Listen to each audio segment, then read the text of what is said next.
Salam əziz izləyicilər. Altı üstü sərvət olan bir ölkədə vətəndaşlar işsizlikdən çox əziyyət çəkirlər həqiqətən də. Yəni bunu da bu vəziyyətə çatdıran dövlət məmurlarıdır və dövlət başçısıdır. Çünki dövlət başçısı yalandan çıxıb deyir ki, Azərbaycanda yetərincə qədər işlər var, iş yerləri var və nə bilim zavodlar var. Bunlar hamısı cəfəngiyatdır, bunlar hamısı yalandır. Yəni Azərbaycanda ümumiyyətcə işsizlikdir.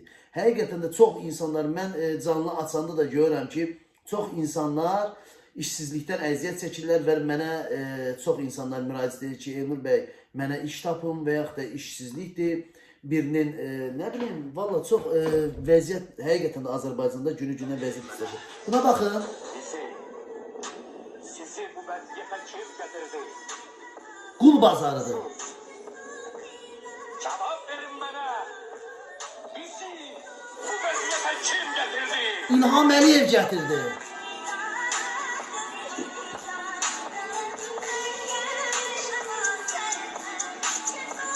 Cavab verin mənə. Görürsünüz, yəni mən sizə bir dənə söz deyim.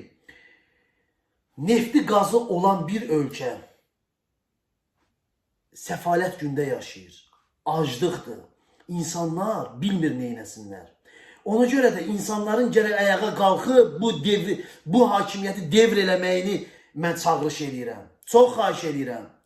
Bu insanlar və bunun əhatəsində olan insanlar bir ailənin 5 üzvü millətin qanını içir. Görün nə vəziyyətdəyik. Neft bizdə, qaz bizdə, benzin bizdə, qızıl yataqları bizdə. Qardaş, yeri də qazırsan 1 metr, yarım metr neft çıxır.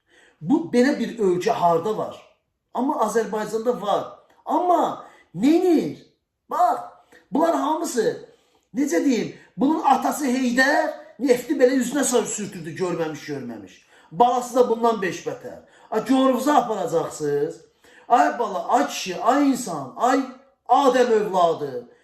Cəmaatın haqqını ver də. Cəmaatı niyə süründürürsən? Hə? Bax, niyə? Niyə bu neftdən, qazdan, gələn gəlirdən cəmaata pay ayırmırsan? Niyə? Niyə bir süpürgəsiyə 270 manat, 275 manat pul verirsən? Niyə veterana 80 manat pul verirsən? Hə? Bu qədər pulları sən neyinirsən axı?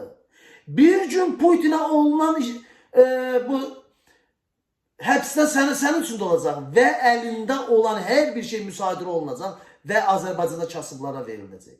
Ona görə də Azərbaycan Respublikasından prezidenti İlham Əliyev diktator rejim, diktator İlham mütləqdir ki, prezidentlikdən devr olunmalıdır. Və Azərbaycan birliyi, Azərbaycan millətinin bir yerə toplaşıb, əl-ələ tutub, bu prezidenti devr eləməyə çalışmaq lazımdır.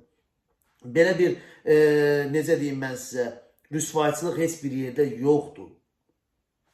Elə bil ki, bu ölkə təhsilə Paşayevlər, Əliyevlərdən ibarətdir. Kəmaləddinindən ibarətdir. Nə bilim, Zakirindən ibarətdir. Biabırçılıqdır. Biabırçılıq. Həqiqətən də biabırçılıq.